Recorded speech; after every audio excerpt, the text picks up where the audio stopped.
Hey everyone, welcome back to the Little Lions Learn podcast. This is episode 2. I'm so excited that we have a guest visitor today.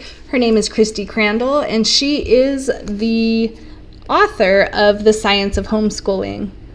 So let's go ahead and welcome her. Okay, hi. Hi Kristy, welcome to our show. I'm so glad to have you today. How are you?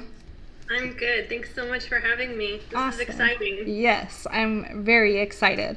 So I first met you on Truth Social, and I was introduced to your book, which I absolutely love, and I wanted to have you on the show to talk a little bit about that today.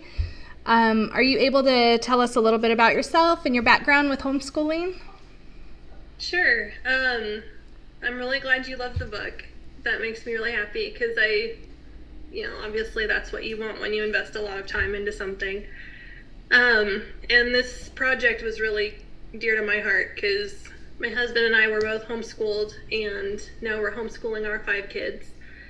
And so it was just kind of a labor of love because, even with the background that I did, having gone through homeschooling myself, it's still a different mindset when you're trying to teach your own kids. So while it was helpful having that kind of familiarity to it, there was still definitely a learning curve involved.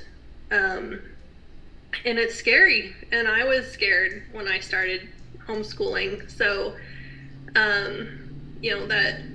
that fear can be so much more monumental when it's a completely new thing that you've never done before and you've never been exposed to before, and you kind of have to jump in with both feet and see what happens. So this book was just something that I wanted to do for people who feel lost and unsure kind of how to get started. So it's maybe a little bit less overwhelming than if you were trying to do it on your own. Nice. Very good. And how many years have you been homeschooling? My oldest is turning 12 in a few days, so it's been about 6 years. Very good. Nice. Okay, and can you tell us a little bit about what inspired you to write the book and what you want readers to take away from it? Sure. During COVID, actually, I had a lot of friends coming to me asking questions about homeschooling and how it's done, because they knew that I was homeschooling my kids and they knew my history with homeschooling, but they didn't have the same background that I did. And so they started asking questions about, how do I know that this is the right thing? And how do I know I'm not going to ruin my kids? And what if I can't teach? What if I'm not a teacher? And how do I know I'm not going to miss anything? Things like that. A lot of self-doubt and a lot of fear that maybe their best effort wasn't going to be good enough. And so this book is kind of geared toward those questions that I received. The first half of the book goes over what homeschooling is, a lot of the science behind how children learn, especially in their early years, the importance of parent involvement in the development of a child, and what a lot of studies say. And there's a surprising number of studies out there that talk about the difference between homeschoolers and public schoolers in terms of their achievement. And homeschoolers across the board end up with better academic scores. They do better socially. They do better emotionally. They have better relationships with their families usually. They have better leadership skills. They have better time management and things like that. And it's not really something that's discussed very much. People don't usually ask the question, well, what does the science say when it comes to these things? You hear a lot of anecdotes and a lot of professionals saying, well, this is how it is. But no one ever presents the information. It says, no, that's actually not exactly right.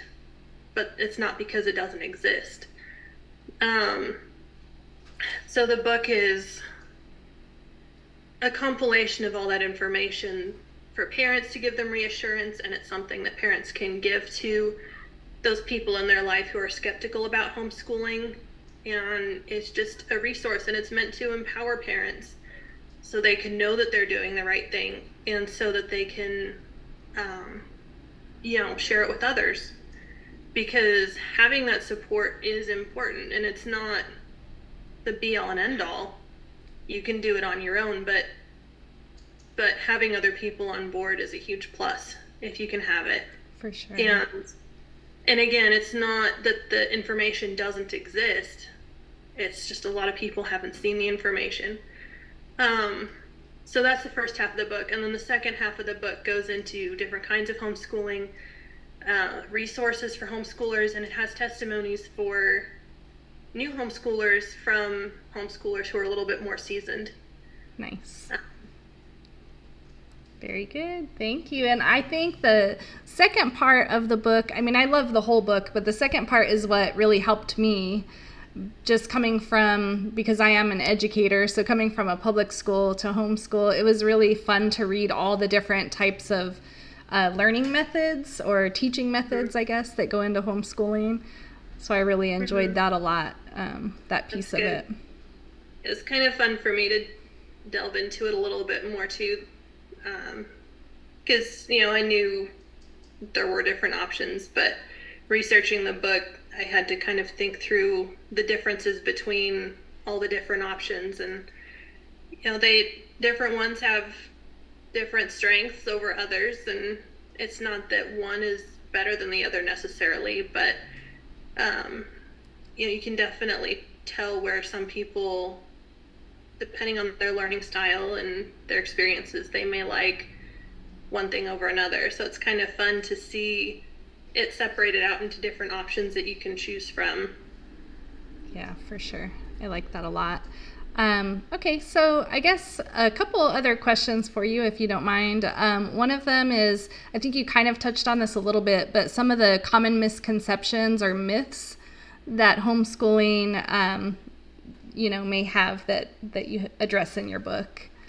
Well, one of the big ones is that parents can't teach their kids. We've all heard it. You're not qualified. You haven't gone to school to be a teacher. And while that's true, it's also true that most of us know how to read. Most of us know how to do basic math. And, the environment that kids are taught in makes a huge difference. And if they're in an environment where they feel safe and comfortable, and they have that one-on-one attention to work through it, it makes a big difference for them. Another misconception that people have is that children are going to be damaged emotionally if they're at home with their parents, and as if educators don't have their own emotional baggage that they're carrying around with them everywhere. So I don't know. I'm a big advocate for allowing a lot of different people to touch your kid's life. And so recognizing that everybody has their own strengths, and they have their own weaknesses, and they have their own demons that they're wrestling with. And, nobody's perfect, and nobody has it all together, but by allowing your children to have exposure to a variety of positive influences, then they can hopefully pick out the best from each one and glean little bits of wisdom from everybody instead of being stuck in one place. Yeah. So homeschooling, another misconception is homeschooling all happens at home, and that's not the case.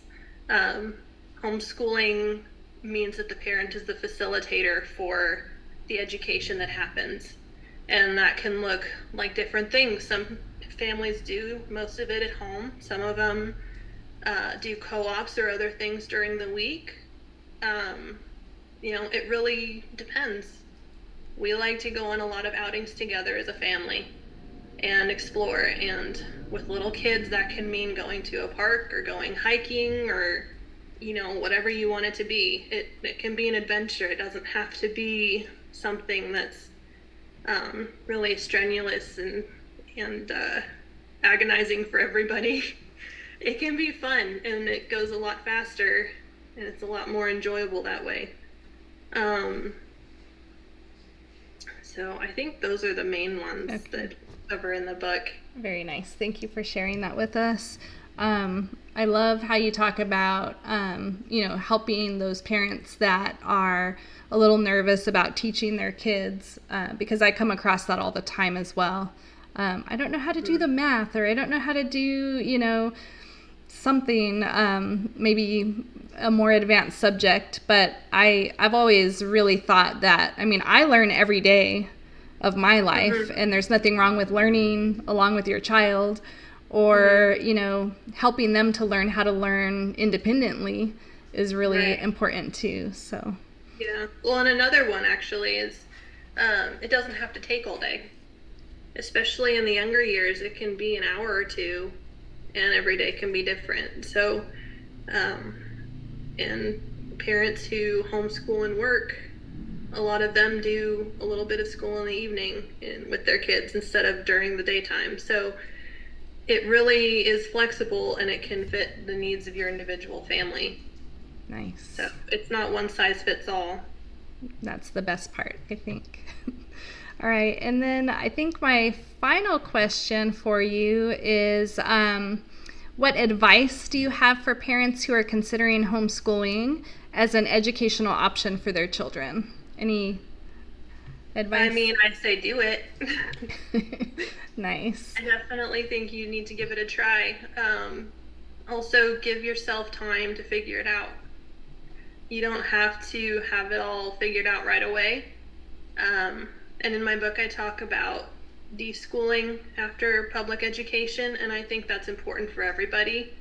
And that just means taking a step back and just not thinking about school for a while, because the education system as it is right now is very rigid and very structured, and it sucks all the joy out of learning. So just take a step back and give yourself time to enjoy things again.